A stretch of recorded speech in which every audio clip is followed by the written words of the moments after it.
This plant is Gardenia. I bought it as a bonsai nursery stock for about $300. And in this movie I'll show you how to create a bonsai using this material. After pruning and wiring, this was the result.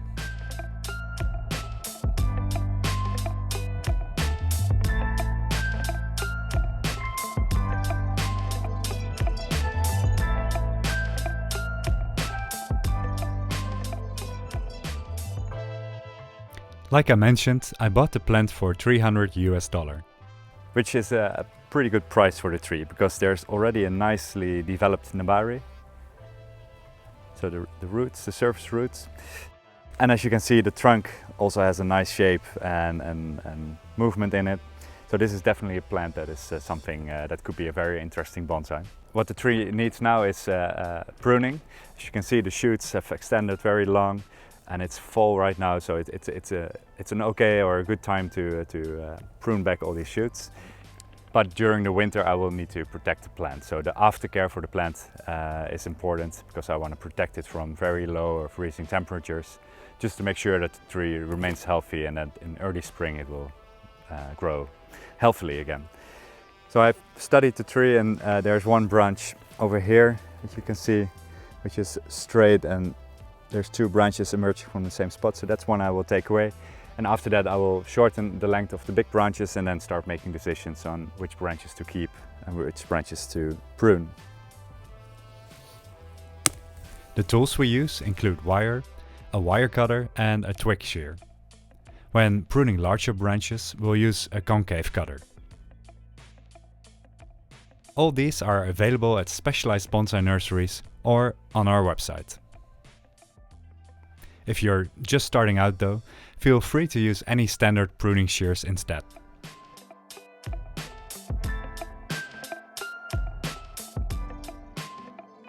We start with reducing the size of the branches by pruning back to 2 or 3 leaves. Any dead branches, dangling growth or dead foliage is carefully removed using scissors. This basic cleaning will reveal the structure of the plant, a factor which is important when deciding on the front. Also remove any dead branches on the interior of the tree.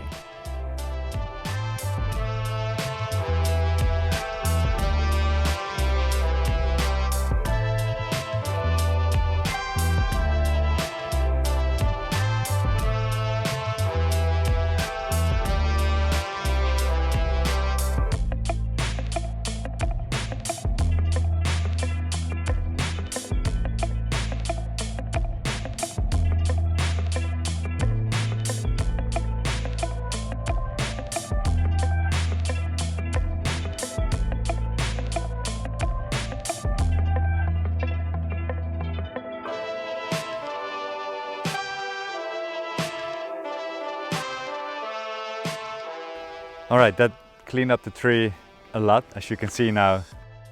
Well, you can see now what I was just telling you about before. The trunk line, the nice nabari, and already quite a few branches that are well developed. The next step is to start selecting the branches to keep and the ones to prune away. So one example, see, is this one here. So as you can see, this one is growing upwards. It's quite straight and thick, so that's an obvious branch to remove. There are some new shoots underneath, so I'll keep those, but the branch will come off.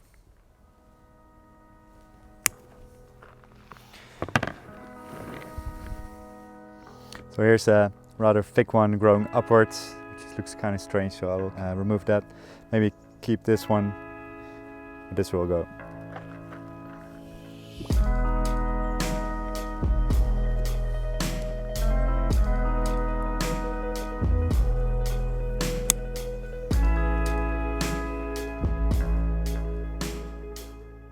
The next step is pruning. This is a creative process, not bound by strict rules, but the following guidelines will help you get started. Ideally, we want our first branches positioned at about 1/3 the height of the trunk. Prune branches positioned lower on the trunk. We also remove branches that cross the trunk line, especially those blocking our view on the front of the tree. We also prune heavy upward growth. Finally, we remove dangling growth to prepare for wiring. Deciding on the design of a bonsai isn't always easy, especially when a tree is as full and overgrown as this plant. Try to apply the pruning guidelines we just mentioned to your own trees. And if you are interested to learn more about these techniques, consider enrolling in one of our online bonsai courses. Here, expert teachers explain the relevant techniques, and you can ask them questions. For a free lesson, go to bonsaiempire.com/courses.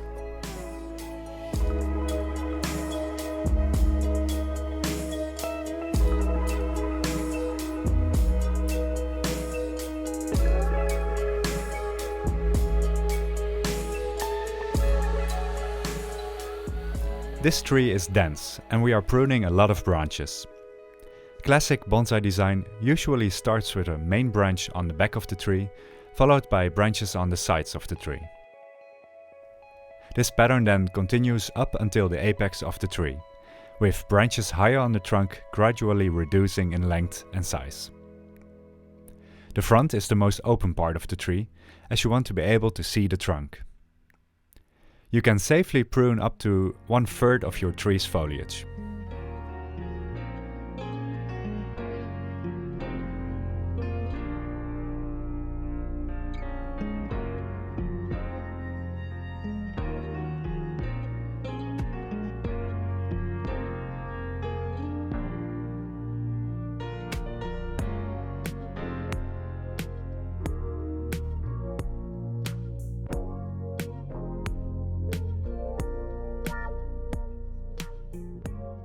At this point we have finished pruning the tree, and work starts on wiring the branches.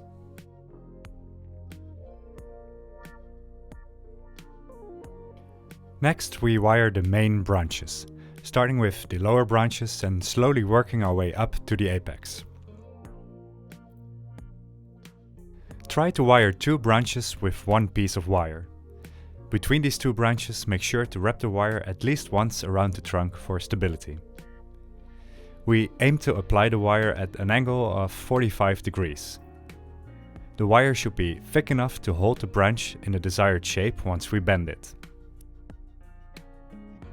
A rule of thumb is to use a wire of about 1/3 to half the thickness of the branch you are wiring.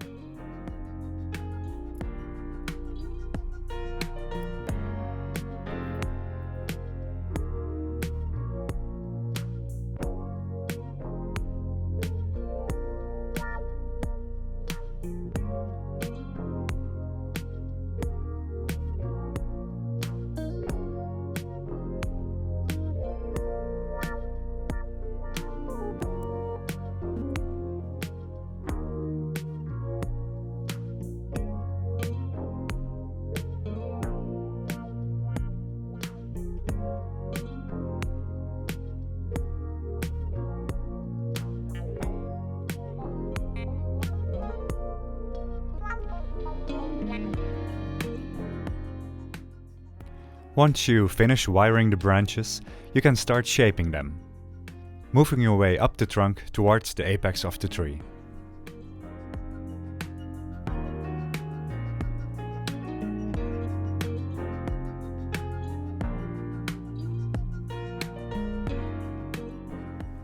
Alright, finished wiring the entire tree, detail wiring every single branch.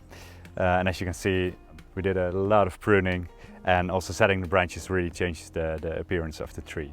So right now there's a really nice trunk line that goes all the way up to the apex. There's a nice tapering as well. The nebari also looks quite good. So this tree really has the potential to become a nice little bonsai tree. And a really nice thing about Gardenia Bonsai is that they flower, and the flowers they smell very nice. So the flowering happens in summer. If you want the tree to flower, make sure that you don't prune it in the spring.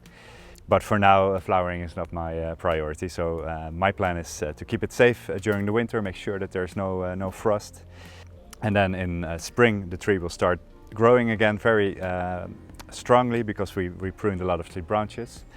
Once those branches have elongated for a few inches, so let's say late spring, I'll start pruning back again to further compact the tree. And the more regular pruning that I'll do, the more smaller branches will start growing on the interior of the tree.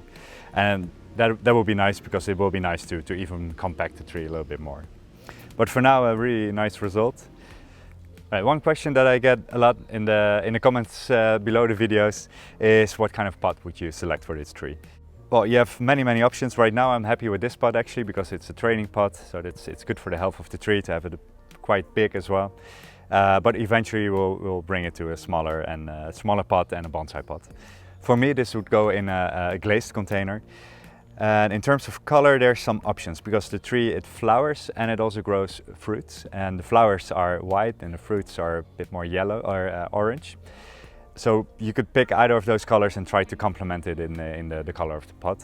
But a white glaze or maybe even an orange glaze could work nicely. But a glazed pot, and that I think the soonest I would put this in a bonsai pot will be 1 or probably 2 years from now.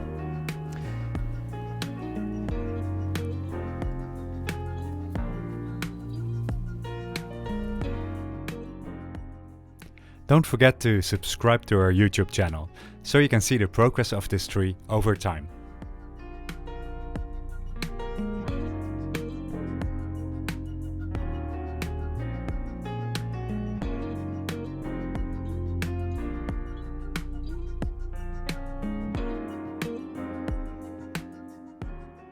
Learn how to create your own bonsai trees by enrolling in one of our online bonsai courses. We explain techniques like pruning, wiring and repotting, and you can ask questions to the teachers. For the curriculums and free lessons, go to bonsaiempire.com/courses.